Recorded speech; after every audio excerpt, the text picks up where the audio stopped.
যেই ছাত্র দলের মুক্তির জন্য শহীদ আল্লামা দেলোয়ার হুসাইন সাইদি রাহিমাহুল্লাহ দোয়া করেছিলেন, সেই ছাত্র দলই আজকে শহীদ আল্লামা দেলোয়ার হুসাইন সাইদি রাহিমাহুল্লাহর ছবিতে জুতা নিক্ষেপ করে অপমান করেছে।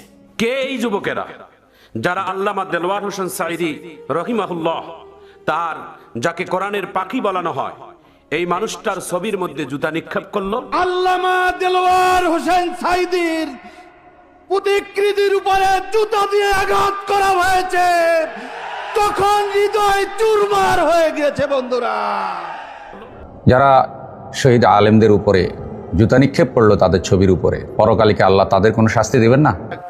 নিজামী সাহেব সাইদি সাহেবের একটা ছবিটা নিয়ে সেখানে আমাদের দেশের কিছু ছেলেরা জুতো মারতেছে।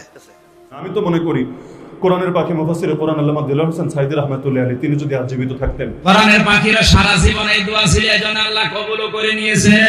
আমি বিএনপি বুঝি না, আমি আওয়ামী লীগ বুঝি না, আমি জামাত শিবির বুঝি না, আমার আগে ইসলাম। আল্লামা দেলোয়ার হোসেন সাইদি, যার নাম শুনলেই কলিজা ঠান্ডা হয়ে যায়। আসসালামু আলাইকুম দর্শক, আল্লামা সাইদি রহিমাহুল্লাহর ছবিতে জুতা নিক্ষেপ করেছে বিএনপির অঙ্গ সংগঠন ছাত্রদল। আল্লামা সাইদি প্রেমিকরা এই দৃশ্য দেখে কষ্ট পেয়েছে, সাধারণ জনগণ ও আলেমেরা কঠিনভাবে ফুঁসে উঠেছে। হ্যাঁ দর্শক, আপনারা ঠিকই শুনেছেন, সারা দেশে আলোচনা এবং সমালোচনার ঝড় উঠেছে। দর্শক, বিস্তারিত গুরুত্বপূর্ণ তথ্য থাকছে আজকের এই ভিডিওতে। আজকের এই ভিডিওটি সম্পূর্ণ দেখলেই আপনারা সবকিছু বুঝতে পারবেন ইনশাল্লাহ। সম্পূর্ণ ভিডিওটি দেখার জন্য সকলের কাছে বিনীতভাবে অনুরোধ রইল। দর্শক, চলুন বিস্তারিত দেখে আসি।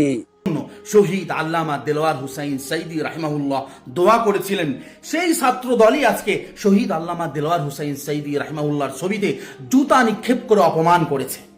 আপনারা সাক্ষী থাকুন, যারা এই সজ্জন ব্যক্তিকে, এই বিদগ্ধ আলেমকে, আপামার জনতার একজন বক্তাকে প্রকাশ্যে জুতা নিক্ষেপ করে অপমান করেছে, তাদের প্রত্যেকেরই ধ্বংস অনিবার্য। আর যারা এদেরকে সমর্থন করেছে তাদের ধ্বংস অনিবার্য। এদের প্রত্যেকেই বাংলাদেশে মৃত্যুর আগে এদের ধ্বংস নিশ্চিত করেই যাবে ইনশাআল্লাহ। আল্লাহ তাআলা এই আলেমকে অপমান করা সহ্য করবেন না। আপনারা কি বলেন ভাই? আসসালামু আলাইকুম ওয়া রাহমাতুল্লাহ। আল্লামা দেলোয়ার হোসেন সাইদি, যার নাম শুনলেই কলিজা ঠান্ডা হয়ে যায়, সেই মানুষটাকে নিয়ে তোমরা কিভাবে অপমান করলে ভাই? তোমাদের কি একটু বোকা কাঁপেনি?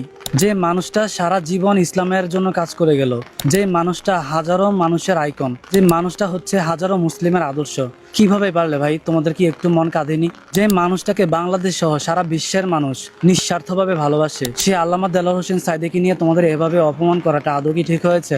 তোমরা যদি প্রকাশ্যে এসে ক্ষমা চাও, জাতি তোমাদের ক্ষমা করে দিবে। আমি বিএনপি বুঝি না, আমি আওয়ামী লীগ বুঝি না, আমি জামাত শিবির বুঝি না, আমার আগে ইসলাম। দেলোয়ার হোসেন সাইদিকে নিয়ে আমি কথা বলবো, তাতে আমার যেভাবে পাশে হবে আপনারা মারবেন, I don't care. Delwar Hossain Sayeedi কোরআনের পাখি ছিল, উনি রাজাকার ছিল না। একদল পাবলিক দেখছি দেলোয়ার হোসেন সাইদির ছবিতে জোতা পিটা করছেন। 99% মুসলিমদের দেশে থাকে, আপনারা মুসলিমদের উপরে আক্রমণ করছেন, আপনারা অবমাননা করছেন ইসলামকে। দেলোয়ার হোসেন সাইদি তিনি কেমন ছিল আপনারা দেখেছেন।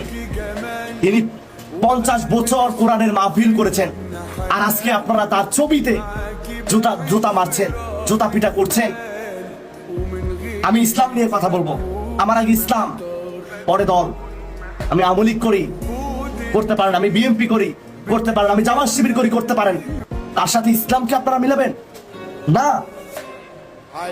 ইসলাম এমন একটা ধর্ম যেটা শান্তি আনে। ইসলাম এমন একটা ধর্ম সবার প্রতি সবার ভালোবাসা জাগায়। আর সেখানে আপনারা দেলোয়ার হোসেন সাইদিকে যেভাবে অবমাননা করছেন, অপমান করছেন। দেলোয়ার হোসেন সাইদি নিঃসন্দেহে কোরআনের পাখি ছিলেন, নো রাজাকার দেলোয়ার হোসেন সাইদি। আপনারা বাংলাদেশে থেকে বাংলাদেশের মুসলিমরা কি করছেন? আপনারা প্রতিবাদ করেন না কেন ভাই? তিনি ছাত্রদল নেতা নাকি আপনার আওয়ামী লীগ নাকি জামাত শিবির, এটা দেখার সময় আছে? আমরা দেখবো আগে সে কি করছে।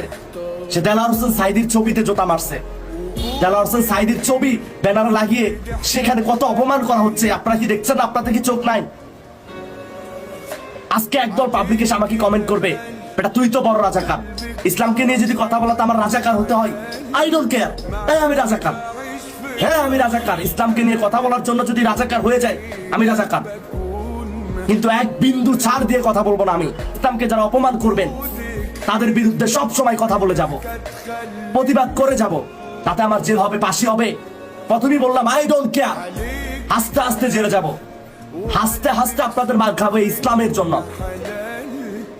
সাবধান হয়ে যান বলছি, সাবধান হয়ে যান, সাবধান হয়ে যান, না হলে পাবলিক ছাড়বে না।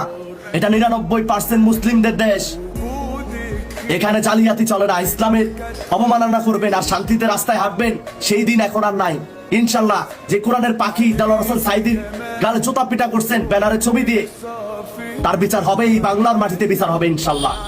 বাংলার মাটিতে তার বিচার করে ছাড়বো আমরা ইনশাল্লাহ।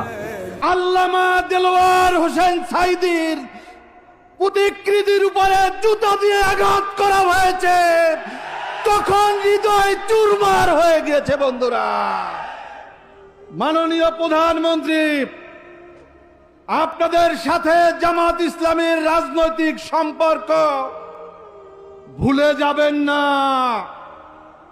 আপনাদের সাথে আমাদের রাজনৈতিক সম্পর্ক ভুলে যাবেন না।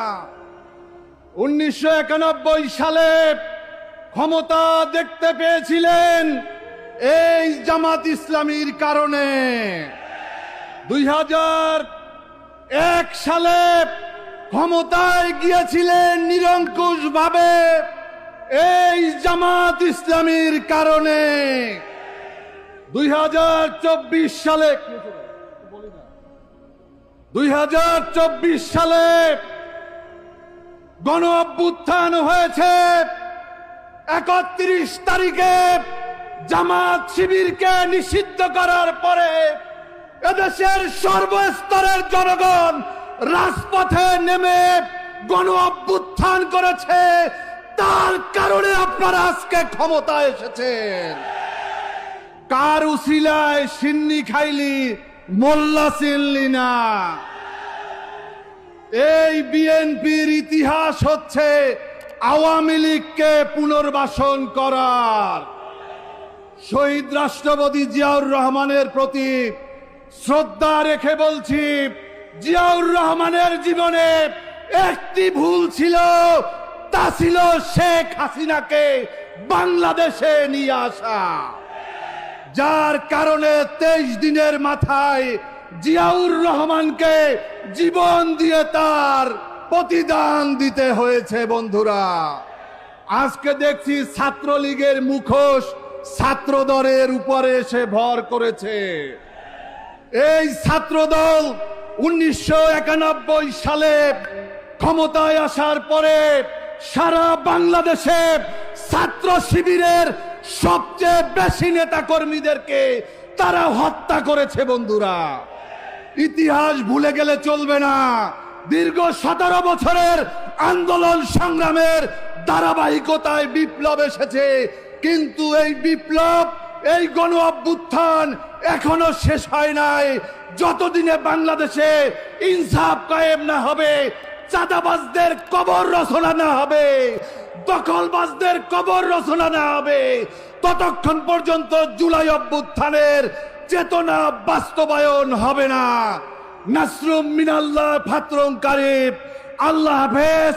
বাংলাদেশ জিন্দাবাদ, বাংলাদেশ লেবার পার্টি জিন্দাবাদ, 11 দলীয় ঐক্য জিন্দাবাদ, জিন্দাবাদ, জিন্দাবাদ। তো দর্শক, চলুন আরো একটি গুরুত্বপূর্ণ ভিডিও দেখে আসি। নিজামী সাহেব, সাইদি সাহেবের একটা ছবিটা নিয়ে সেখানে আমাদের দেশের কিছু ছেলেরা জুতো মারতেছে। ছবির পরে কি মারতে? আল্লাহ। গোলাম আজম কেমন ছিলেন আমি ভালো করে জানি না, কারণ গোলাম আজমের সময় আমি স্কুল কলেজের ছাত্র ছিলাম না। শুনেছি তিনি ছিলেন একজন ভাষা সৈনিক, শুনেছি কেয়ারটেকার সরকারের তিনি ছিলেন রূপকার। অনেক ভালো ভালো কথা শোনা যায়। তারপরে আমি যেহেতু তার সম্পর্কে ভালো জানি না, এই জন্য তার পক্ষে বিপক্ষে গাচ্ছি না। কিন্তু যে ছেলেরা গোলাম আজমের ছবি বানায়ে তার উপরে জুতো নিক্ষেপ করলো, গোলাম আজমের মাথায় যে টুপিটা আছে এটা গোলাম আজমের টুপি নয়, এটা আল্লাহ রসুলের সুন্নাত। গোলাম আজমের মুখে যে দাড়িটা আছে এটা আমাদের রবীন্দ্রনাথের দাড়ি নয়, এটা হচ্ছে আল্লাহ রসুলের দাড়ি। গোলাম আজমের গায়ে যে পাঞ্জাবিটা আছে এটা মুজিবুর রহমানের মুজিব কোট নয়, এটা আল্লাহ রসুলের গায়ের পাঞ্জাবি। কথা বলেন ঠিক না ঠিক? তোমরা গোলাম আজমের ছবির পরে জুতো নিক্ষেপ করে গোলাম আজমকে অপমান করোনি, স্বয়ং আল্লাহ রসুলের বুকে জুতো মারার সাবিলের গুনাহ হয়েছে। আল্লাহ রসুলকে অপমান করেছো, আজ হোক কাল হোক 18 কোটি মানুষের আদালতে তোমাদের হবেই হবে।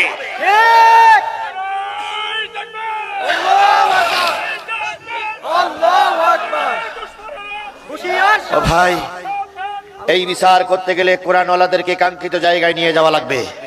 এ বিচার যে কোনো লোক করবে না। কথা বলেন, কথা বলেন, কথা বলেন। 17 বছর একসঙ্গে ছিলাম যারা, তারা আজকে আমাদের রাজাকার বলে গালিগালাজ করছে। কে এই যুবকেরা যারা আল্লামা দেলোয়ার হোসেন সাঈদী রহিমাহুল্লাহ, তার যাকে কোরআনের পাখি বলানো হয়, এই মানুষটার ছবির মধ্যে জুতা নিক্ষেপ করলো? এই যুবকদের পরিচয় কি এবং কোন দলের, আমরা সেটা জানতে চাই। তারা যদি ছাত্র দল হয় এটাও স্পষ্ট জানতে চাই, তারা যদি ছাত্রলীগের হয় সেটাও স্পষ্ট করে জানতে চাই। এই দেলোয়ার হোসেন সাঈদী রহিমাহুল্লাহ বাংলাদেশের সাবেক তিনবারের যিনি প্রধানমন্ত্রী বেগম খালেদা জিয়ার খুব ঘনিষ্ঠ একজন আলেম ছিলেন, এবং জনাব তারেক রহমান যিনি বর্তমান বাংলাদেশের প্রধানমন্ত্রী, তিনিও বাংলাদেশের জামাত ইসলামের অনেক একাধিক নেতাদের সাথে এবং ইভেন শহীদ আল্লামা দেলোয়ার হোসেন সাঈদী রহিমাহুল্লাহর সাথেও ব্যক্তিগত সম্পর্ক তার অনেক ভালো ছিল। কিন্তু এই গভর্নমেন্ট থাকার পরও এই কোরআনের পাখি আল্লামা দেলোয়ার হোসেন সাঈদী রহিমাহুল্লাহর ছবির মধ্যে কে জুতা নিক্ষেপ করলো, এই জাতি জানতে চাই। স্পষ্ট আমরা এটাকে জানতে চাই, এরা কারা, এদের পরিচয় কি, এটা আমরা জানতে চাই।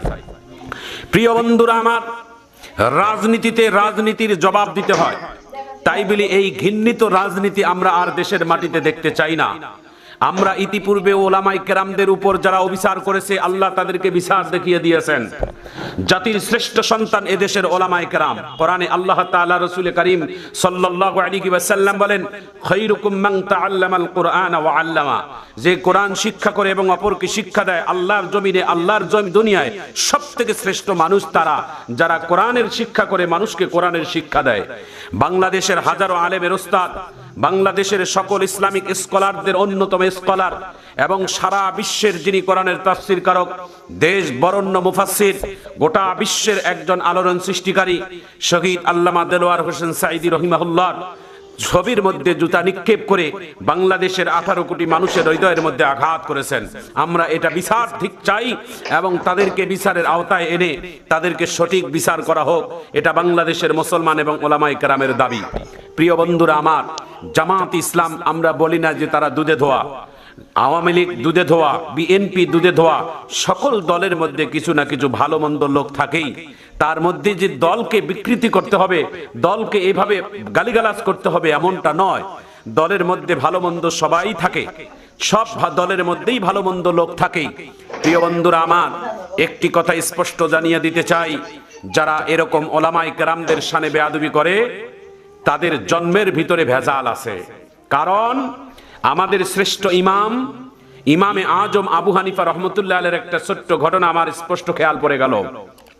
হযরতে ইমামে আজম আবু হানিফা রহমতুল্লাহ আলাইহি বলছে যে আমরা কয়েকজন ইমাম, কয়েকজন আলেম একটা জায়গার মধ্যে বসেছিলাম। পাশের মধ্যে একটি খেলার মাঠ ছিল, সেই খেলার মাঠে ছোট্ট ছোট্ট বাচ্চারা খেলতেছিল। ওর মধ্যে থেকে বলটা ছুটে এসে ইমামে আজম আবু হানিফা রহমতুল্লাহ আলাইহির ভিতরে বলটা ঢুকে গেলেন। ছোট্ট বাচ্চারা সবাই দৌড় দিয়ে আসলেন বলটা নেওয়ার জন্য, কিন্তু ইমামে আজম আবু হানিফার পরিচয় দেখার পর কেউ আর আসলেন না বল সাহস করে নেওয়ার মতো। কিন্তু ওর মধ্যে একটা দুষ্ট আকৃতির বাচ্চা দৌড় দিয়ে ইমামে আজম আবু হানিফা রহমতুল্লাহ আলাইহির ভিতর থেকে বলটা নিয়ে তিনি চলে গেলেন। ইমামে আজম আবু হানিফা রহমতুল্লাহ আলাইহি পরবর্তীতে ওলামায়ে কেরামদেরকে বলছেন, যতগুলো এখানে ছেলে ছিল, এই ছেলেটা আমার ভিতর থেকে বলটা বাহির করে নিল, তার মানে এই বাচ্চাটার জন্মের মধ্যে ভেজাল আছে। যারা জন্মের পরে যারা ওলামায়ে কেরাম, নায়েবে রাসূল, আল্লাহওয়ালা মানুষদের সাথে যারা খারাপ আচরণ করে, তাদেরকে আল্লাহ তাআলা তাদের নবীর সাথে খারাপ আচরণ করার সমতুল্য বলেছেন। কারণ আল্লাহ রাসূল সাল্লাল্লাহু আলাইহি ওয়াসাল্লাম বলেন, আল উলামা ওয়ারাসাতুল আম্বিয়া ওয়া ইন্নাল আম্বিয়া লাম ইউয়ারিসু দীনারান ওয়ালা দিরহামা। প্রিয় বন্ধুরা আমার, ওলামায়ে কেরামের শান মান নিয়ে যারা এরকম বেয়াদবি করে তাদেরকে তওবা করে নেওয়া দরকার। সমস্ত ওলামায়ে কেরাম যে খারাপ এমনটা নয়, কিছু আলেম আছে যাদের সম্মান আল্লাহ তাআলা আকাশ চুমরি করেছেন, যার মধ্যে বাংলাদেশের অন্যতম একজন জনপ্রিয় বক্তা ছিলেন শহীদ আল্লামা দেলোয়ার হোসেন সাঈদী রহিমাহুল্লাহ। প্রিয় বন্ধুরা আমার, আমি আপনাদের কাছে সকলের কাছে আমাদের আকুল আবেদন, রাজনীতি করেন মৃত্যু ব্যক্তিদেরকে বাদ দিয়ে করেন। জীবিত মানুষ বর্তমান বাংলাদেশে যা যা দরকার এগুলো নিয়ে রাজনীতি করেন। মৃত্যু ব্যক্তিরা দুনিয়া থেকে চলে গেছে, ওদেরকে আর নাড়ানাড়ি টানাটানি করার কোনো দরকার নেই। মোহতারাম আল্লামা সাঈদী রহমতুল্লাহ আলাইহি সহ শহীদ আলেমদের ছবিতে জুতা পেটা করেছে কিছু তরুণ। ঢাকা আলিয়ার অধ্যক্ষ মহোদয় প্রবীণ আলেম দ্বীনকে রক্তাক্ত করেছে, মাথা ফাটিয়ে দিয়েছে। সারাদিনে যে দৃশ্য, ইসলামপ্রিয় জনতা শোকাহত। যারা শহীদ আলেমদের উপরে জুতা নিক্ষেপ করলো তাদের ছবির উপরে, পরকালিকে আল্লাহ তাদের কোনো শাস্তি দেবেন না? ভাই সব, আপনাদের সাথে আমরা সবাই, সারা দেশের মানুষ এই দৃশ্য দেখে ব্যথিত, শোকাহত। আল্লামা সাঈদী রহমতুল্লাহ আলাইহি সারা বাংলাদেশে নয়, সারা পৃথিবীতে কোরআন প্রচার করতেন। শহীদ প্রেসিডেন্ট জিয়াউর রহমান, তার জন্য কত দোয়া আল্লামা সাঈদী মাহফিলে করেছেন। বিএনপি নেতারা চট্টগ্রাম তফসির মাহফিলে, পল্টন ময়দানে মাহফিলে, এই 16-17 বছরের স্বৈরাচার বিরোধী আন্দোলনে এবং 4 দলীয় জোট সরকারের সময় সারা দেশে আল্লামা সাঈদীর মাহফিলগুলোতে বিএনপি নেতারা কিভাবে যেতেন, বসতেন, কেমন ভালোবাসা ছিল।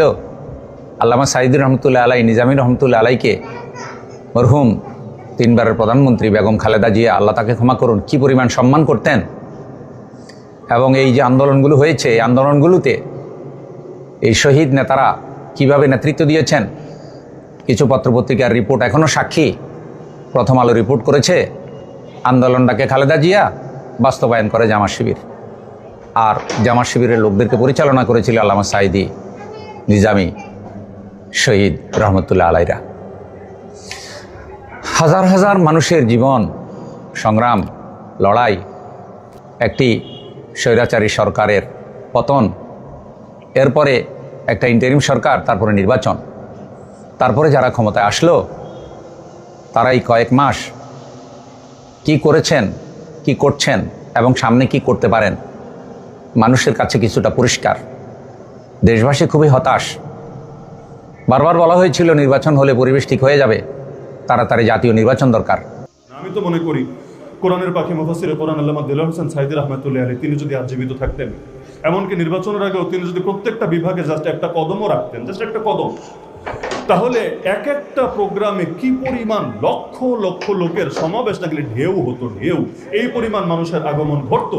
এবং আমার নিজেরও একটা দুঃখ ছিল, কারণ আমরা যখন ছোট সে সময় তিনি সিলেটে ঢুকতে পারতেন না। কেন? বুঝতেই পারছেন, ফতোয়ার কারণে তাকে আইনত নিষিদ্ধ করে দেওয়া হয়েছিল। একটা ফতোয়াকে কেন্দ্র করে এমনভাবে উত্তপ্ত করা হয়েছিল, আইনত নিষিদ্ধ, তিনি ঢুকতে পারতেন না। তা আমরা ওই সময় ভাবতাম, আমি নিজের কথা বলছি, ভাবতাম যে কোনো একদিন ইনশাআল্লাহ সরাসরি সামনাসামনি বসে তার ওয়াজ শুনবো। এমনকি কাশিমপুরে তো পাশাপাশি জেলে থাকলাম, জাস্ট মাঝখানে একটা দেয়াল, এই বিল্ডিংয়ে আমরা, মাঝখানে একটা দেয়াল, এরপর আরেকটা দেয়াল, আর ওই পাশের বিল্ডিংয়ে ওনারা, মানে আমরা কাশিমপুর 4 হাই সিকিউরিটি কারাগার, ওনারা কাশিমপুর 2, যদিও সংখ্যা 2 আর 4, কিন্তু মাঝখানে জাস্ট দেয়ালের পার্থক্য। ওই সময় ভাবতাম কোনো একদিন আমরাও মুক্ত হব, তিনিও মুক্ত হবেন ইনশাআল্লাহ। এরপর একদম সামনাসামনি বসে ডাইরেক্ট ওয়াজ শুনবো, জীবনে সেই অপূর্ণ শখটা পূরণ করবো। কিন্তু কে জানতো জালেমরা এই শখটাও পূরণ করতে দিবে না, বরং আল্লাহর বান্দাকে এভাবে শহীদি করে ছাড়বে। শুধু শহীদ করে শেষ না, জানাজাটা পর্যন্ত হতে দিবে না, লাশের সঙ্গে পর্যন্ত বেয়াদবি করে ছাড়বে। কিন্তু এত কিছু করে কি হয়েছে? দিলের বাদশাহী কেড়ে নিতে পেরেছে। বেঁচে থাকলে কি হতেন? সর্বোচ্চ যেটা হতেন, এর চাইতে তিনি এই দেশ যতদিন থাকবে এর চাইতে বড়টা আল্লাহ তারে বানায় রাখবে ইনশাআল্লাহ। হাদি বেঁচে থাকলে কি হতো? সর্বোচ্চ একটা এমপি হতো, সর্বোচ্চ, তাও গ্যারান্টি নাই, ইঞ্জিনিয়ারিং করে হয়তো নিয়ে যেত, তাও বেঁচে থাকলে সর্বোচ্চ একটা এমপি হতো। কিন্তু এখন এমপি না, দিলের বাদশাহ আল্লাহ বানিয়ে দিয়েছেন, আলহামদুলিল্লাহ। সম্মানিত দর্শক শ্রোতা, আশা করি পুরো ভিডিওটি দেখেছেন এবং সবকিছু বুঝতে পেরেছেন। রাজাকারের লিস্টে যাদের নাম আছে, অন্য সবার কথা না হয় বাদ দিলাম, আল্লামা দেলোয়ার হোসেন সাঈদী যে রাজাকার, এটি কিন্তু বাংলাদেশের কোনো আইন প্রশাসন প্রমাণ করতে পারেনি। আল্লামা দেলোয়ার হোসেন সাঈদী মারা গিয়েছে, কিন্তু মারা যাওয়ার পরেও এখনো পর্যন্ত কিন্তু কেউ প্রমাণ করতে পারেনি যে সে রাজাকার ছিল। বাংলাদেশের প্রত্যেকটি দলের মানুষ, বাংলাদেশের প্রত্যেকটি আকীদার মানুষ আল্লামা দেলোয়ার হোসেন সাঈদীকে ভালোবাসতো। এই যে সুন্নিরাও কিন্তু আল্লামা দেলোয়ার হোসেন সাঈদী হুজুরের মারা যাওয়ার পরে অনেক কেঁদেছে। বাংলাদেশের মানুষ 100 থেকে 100% বিশ্বাস করে আল্লামা দেলোয়ার হোসেন সাঈদী হুজুরকে রাজনৈতিক কারণে হত্যা করা হয়েছে। আল্লামা দেলোয়ার হোসেন সাঈদী হুজুর বিএনপির জন্য কত কিছু করেছে, বিএনপির জন্য প্রতিবাদ করেছে। বেগম খালেদা জিয়াকে অনেক মহব্বত করতেন আল্লামা দেলোয়ার হোসেন সাঈদী হুজুর। বিএনপি সেই সাইদি হুজুরকে কি প্রতিদান দিল? এই কি তাহলে বিএনপির প্রতিদান? আসলে বিএনপির থেকে এটা বাংলাদেশের মানুষ আশা করেনি। এখন বিএনপি যদি ছাত্র দলের ওই কুলাঙ্গারকে শাস্তি না দেয়, তাহলে বাংলাদেশের জনগণ বিএনপির থেকে মুখ ফিরিয়ে নিবে। আল্লাহ পাক রব্বুল আলামিন যেন আমাদের সকলকে সঠিক বুঝ দান করেন। আমিন আমিন। তো দর্শক, আজকের এই ভিডিও নিয়ে আপনাদের মন্তব্য কি? আপনাদের মূল্যবান মন্তব্য অবশ্যই কমেন্ট সেকশনে জানিয়ে দিবেন। ভিডিওটি ভালো লাগলে লাইক এবং শেয়ার করে দিয়েন। আর হ্যাঁ, নিত্য নতুন আপডেট ভিডিও পেতে চ্যানেলটি সাবস্ক্রাইব করতে ভুলবেন না। দেখা হবে নতুন ভিডিওতে। ততক্ষণ ভালো থাকুন, সুস্থ থাকুন, এই দোয়া রইল। আসসালামু আলাইকুম ওয়া রাহমাতুল্লাহ।